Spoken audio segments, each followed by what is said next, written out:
Halo semuanya, perkenalkan namaku Farel Najib Ansyari. Di video ini dan satu video yang akan datang, kita akan membahas mengenai peluang kejadian majemuk. Untuk di video ini, kita akan fokus membahas mengenai kejadian saling lepas dan kejadian tidak saling lepas. Wah, apa nih perbedaan dari keduanya? Nah, nggak pakai lama, kita langsung aja masuk ke pembahasan pertama, yaitu kejadian saling lepas.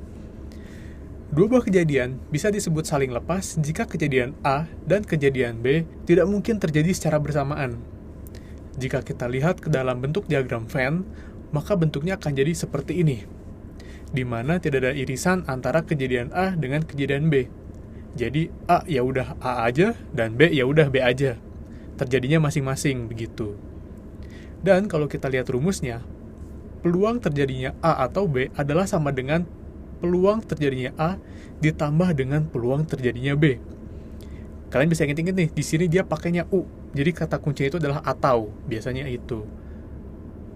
Biar lebih jelas lagi, kita langsung masuk ke dalam contoh soal. Contoh. Pada pelemparan dua buah dadu secara sekaligus, hitunglah peluang muncul dadu berjumlah 6 atau berjumlah 11. Nah, di sini kita bisa lihat ada kata kunci yaitu atau. Jadi, kemungkinan besar kalau soal ini itu adalah soal kejadian saling lepas. Nah, terus bagaimana cara kita menjawabnya? Pertama, kita siapkan dulu satu buah tabel untuk masing-masing kejadian A, yaitu kejadian dadu berjumlah 6, dan kejadian B, yaitu dadu berjumlah 11. Setelah itu, kita fokus ke masing-masing. Kita fokus ke A dulu deh. Dadu berjumlah 6 bisa terbentuk dari berapa aja nih? Dari dadu pertama 1 dan dadu keduanya 5, dadu pertama 2 dan dadu keduanya 4, kedua dadu sama-sama 3, dadu pertama 4 dan dadu keduanya 2, dan yang terakhir, dadu pertama 5 dan dadu keduanya 1. Jadi, kita bisa tahu NA atau total kejadian A adalah 5.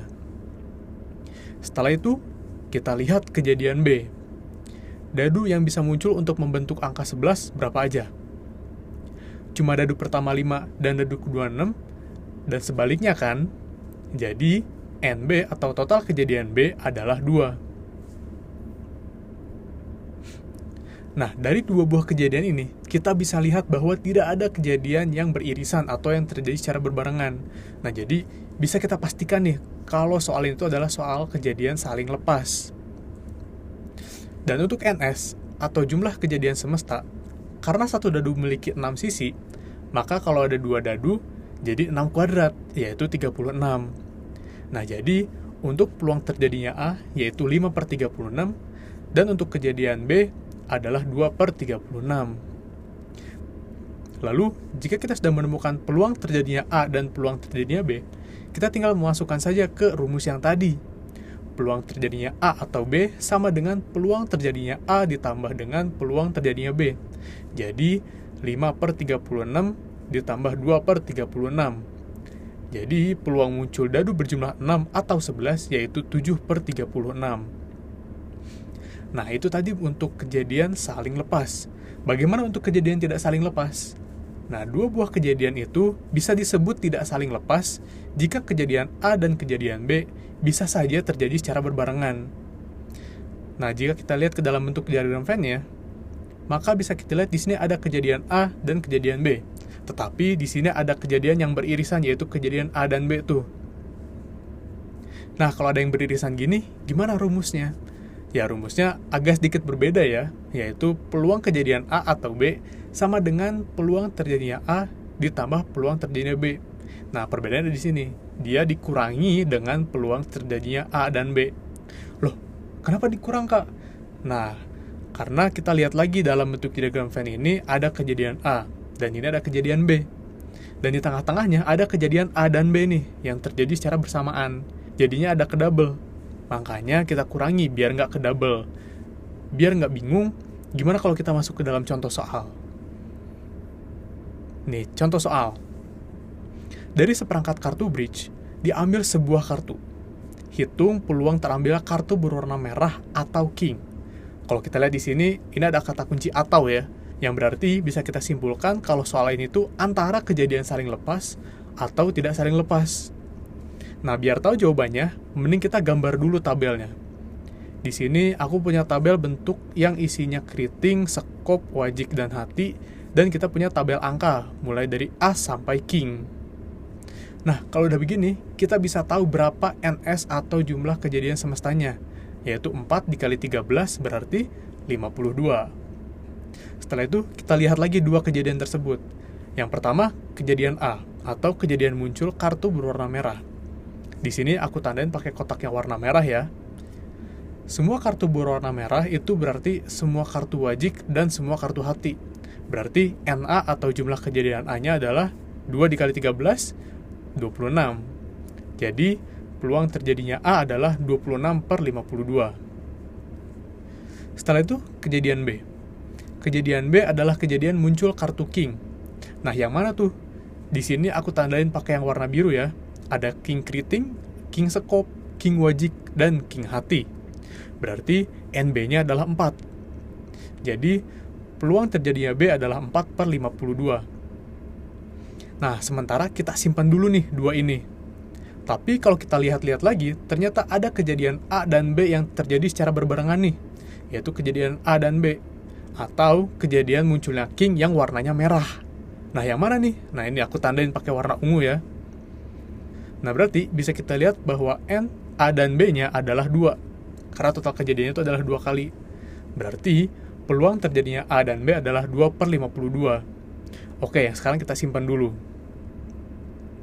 Nah, sekarang bisa kita masukkan ke dalam rumus PA atau B sama dengan PA ditambah PB dikurangi PA dan B. Berarti kita langsung masukin angkanya 26/52 ditambah 4/52 dikurangi 2/52. Hasilnya adalah 28/52. Nah, berarti peluang munculnya kartu merah atau king adalah 28/52. Gimana? Udah pada tahu kan perbedaannya kayak gimana? Tapi nggak masalah, kalau misalnya masih belum paham, kalian bisa pause video ini, terus mundurin lagi dari awal. Atau mungkin aku kasih contoh yang kedua ya. Contoh yang kedua. Terdapat kartu bernomor 1-10. Berapa peluang terambilnya kartu bernomor prima atau ganjil dalam satu kali pengambilan secara acak? Nah, untuk menjawab persoalan ini, aku bikin dulu nih tabel kayak gini. Dengan kejadian A, yaitu kejadian kartu yang terambil adalah bilangan prima, dan kejadian B, yaitu kejadian kartu yang terambil adalah bilangan ganjil. Kita fokus dulu ke kejadian A. Bilangan prima dari 1-10 ada berapa aja? Ada 2, 3, 5, dan 7 ya. Jadi, NA atau jumlah kejadian A adalah 4. Setelah itu, kita fokus ke kejadian B. Bilangan ganjil dari 1-10 ada berapa aja? Ada 1, 3, 5, 7, dan 9 ya. Jadi, NB atau jumlah kejadian B adalah 5. Nah, kalau kita lihat-lihat, ternyata dari kejadian ini tuh ada kejadian-kejadian yang beririsan nih. Yaitu kejadian A dan B. Atau kejadian kartu yang terambil adalah bilangan prima yang sekaligus bilangan ganjil. Nah, berapa aja nih? Bisa kita lihat dari sini. Berarti kejadian A dan B adalah 3, 5, dan 7. Berarti N, A, dan B atau jumlah kejadian A dan B adalah 3. Karena kita sudah mendapatkan data-datanya, kita bisa langsung mendapatkan peluangnya nih. NA-nya 4, dengan peluang semesta yang sudah kita ketahui yaitu 10, berarti PA atau peluang A terjadi adalah 4/10. PB atau peluang B-nya adalah 5/10. Dan peluang A dan B atau peluang kejadian A dan B-nya adalah 3/10. Setelah kita mendapatkan peluang-peluang tersebut, kita bisa memasukkannya ke dalam rumus PA atau B sama dengan PA ditambah PB dikurangi PA dan B. Jadi, 4/10 ditambah 5/10 dikurangi 3/10. Dan hasilnya adalah 6/10, atau bisa kita sederhanakan menjadi 3/5. Jadi, peluang munculnya kartu prima atau ganjil dari pengambilan kartu bernomor 1-10 adalah 3/5. Oke, sekian pembahasan kita mengenai peluang kejadian majemuk. Di video ini, kita sudah membahas mengenai kejadian saling lepas dan kejadian tidak saling lepas. Dan di video berikutnya, kita akan membahas mengenai kejadian saling bebas dan kejadian bersyarat. Sekian dari aku, terima kasih buat yang udah menyimak. Semoga ilmunya bermanfaat dan kita akan bertemu di video selanjutnya.